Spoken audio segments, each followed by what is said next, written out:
4.7 earthquake struck Tanzania, not far from the volcano of Mount Kilamanjaro today.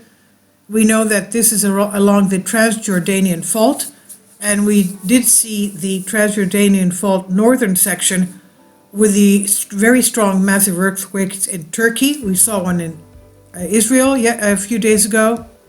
This is it right here, 4.7, again about 6 miles depth, 10 kilometers down, and it's around the area of the Transjordanian fault, which goes around this way into connecting into the Great Rift Valley. This is Madagascar. This is where Kilamanjaro is.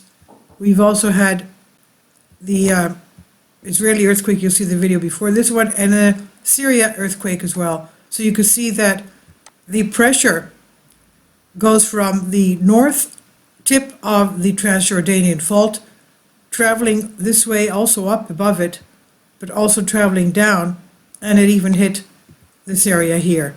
Now, we don't know about the small earthquakes. This is by Seismo Berkeley, USGS.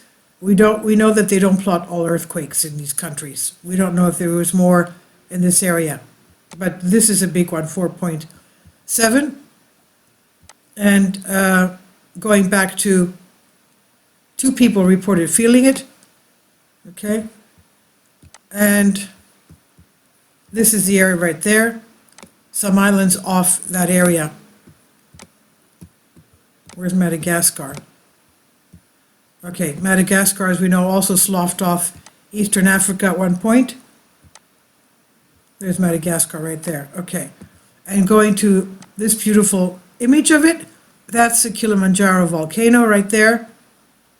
According to Volcano Discovery, it's a dormant volcano. Current status 1 out of 5 dormant. The massive Kilamanjaro, Africa's highest mountain, consists of 3 large stratovolcanoes constructed along the northwest-southeast trend. Northwest-southeast trend. Okay, so this is it right here. It's a nice, a lot of people have gone to visit it. The massive Kilamanjaro, Africa's highest mountain, consists of 3 large stratovolcanoes constructed along the northwest-southeast trend, ice-capped, 5,895 meters high, towers 5,200 meters above surrounding plains. The older cone of Shira forms the broad west-northwest shoulder of Kilimanjaro, and the extensively dissected Mawenzi forms a prominent sharp-top peak on the east-southeast flank. Numerous satellite cones occupy the rift zone to the northwest and southeast of Kibo, the central stratovolcano. The caldera gives the summit of Kibo an elongated broad profile. Most of Kilimanjaro was constructed during the Pleistocene, but a group of youthful-looking nested summit craters are of apparent Holocene age, according to the Smithsonian. Some more of that's the background. I guess these are the farmers there. Okay, the zebras, some wild wildebeest in the area. Maasai, whatever you want to call them. So this is what's happening there. This is it right here. Kilimanjaro, and pulling out.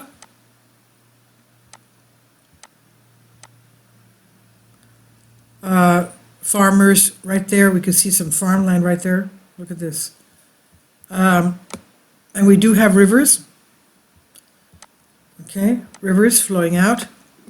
It's so high that it has snow. It's snow-capped and has rivers. And this is the center, the epicenter of the earthquake. Again, there's a lot of rivers around there. Right here, look at this. Even that's even a lake. And this thing here. Where is it? These things here. That looks to be a dry riverbed. And this is the area of it. And pulling back. Let's see if we can get to our Transjordanian. Did I put the, let's put the tectonic. Okay, here we go. Okay, this is the Turkey earthquakes originated there. Incirlik, which has the American air base with 50 nuclear bombs. Nobody has commented about what happened to those nuclear bombs. they're still there, and that's a lot of earthquake activity there. We don't know what's happening there. And Syria earthquakes a couple of days ago, Israel earthquake 25, 30 miles north of Jerusalem, and that's the Transjordanian fault right there. Okay, and that is another, you can see the lines there, the Rift Valley, the Great Rift Valley of Africa sloughing off. At one point it'll become like Madagascar, sloughing off.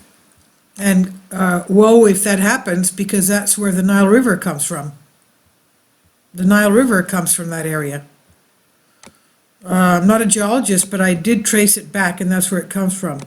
So, obviously, the geologist, seismologist did tell us that the Turkey earthquake did cause movement of tectonic plates all over the world. That's how strong it was.